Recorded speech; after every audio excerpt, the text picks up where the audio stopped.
Għandhom ikunu mfakra 6 u mhux 4 bħala vittmi tal-irvellijiet tas-7 Ġunju li seħħew fil-Belt mit-sena ilu.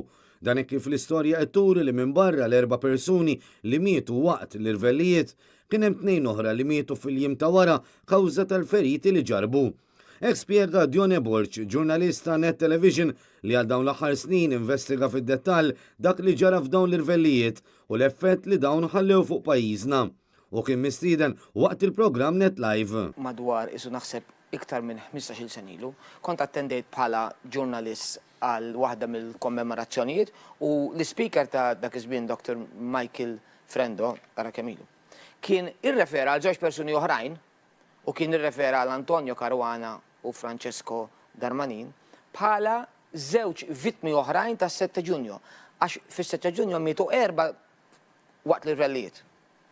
Imma mbagħad kien hemm diversi feruti u 2 minnhom illi anke jissemmew fuq lapida li hemm fil-ġemp tal-istess monument li hemm il-Belt, jiġifieri daw jissemmew. L-speaker ħass li kellu isemmihom u jiena interessatni di jekk hemm 2 oħra għaliex ngħidu 4 u mhux 6. U dan il-ħsieb jidher li kien ikkonfermat ukoll minn storiku wara ieħor li fis-snin ta' wara semmew li żewġ vittmi l-oħrajn. Madankollu, spjega Dione Borċ, kien hemm ambigwità biex dawn id-dettalji jkunu konfermati.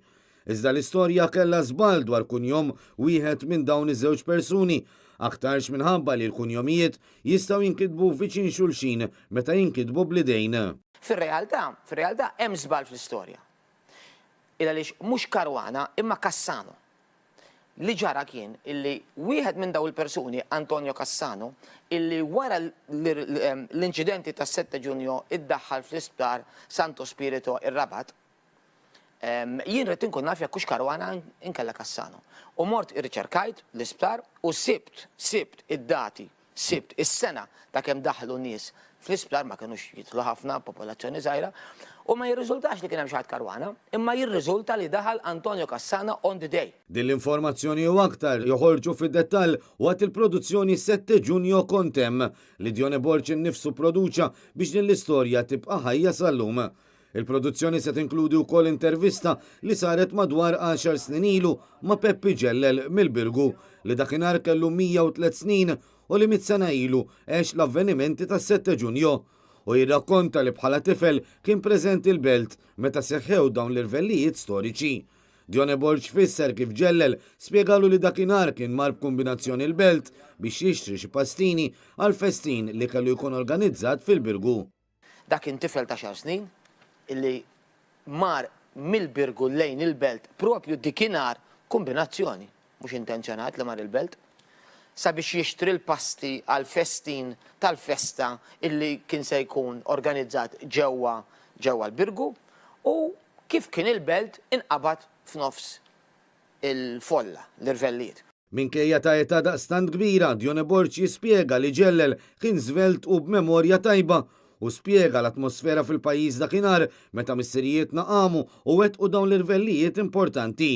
Minnaħa tiegħu Peppi Ġellel jgħid li l-vittmi ta' dawn l-irvellijiet kienu ħaddiema li kienu qed jiġġieldu għad-drittijiet ta' sħabhom il-Maltin u l-Awċin.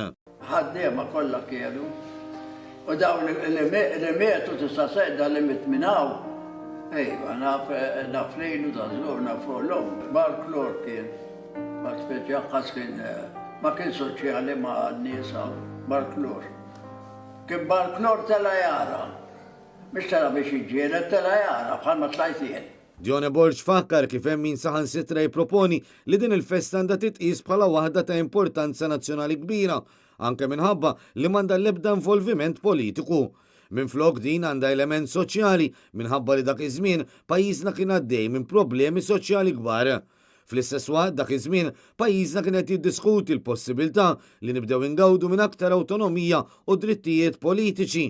Dan fid-dawl ta' aktar riċerka politika li saret u għatfadal xissir biex jibqgħu nfakra dawk il-Maltin li kumbattew kontra l-qawwa tal-Gvern Ingliż.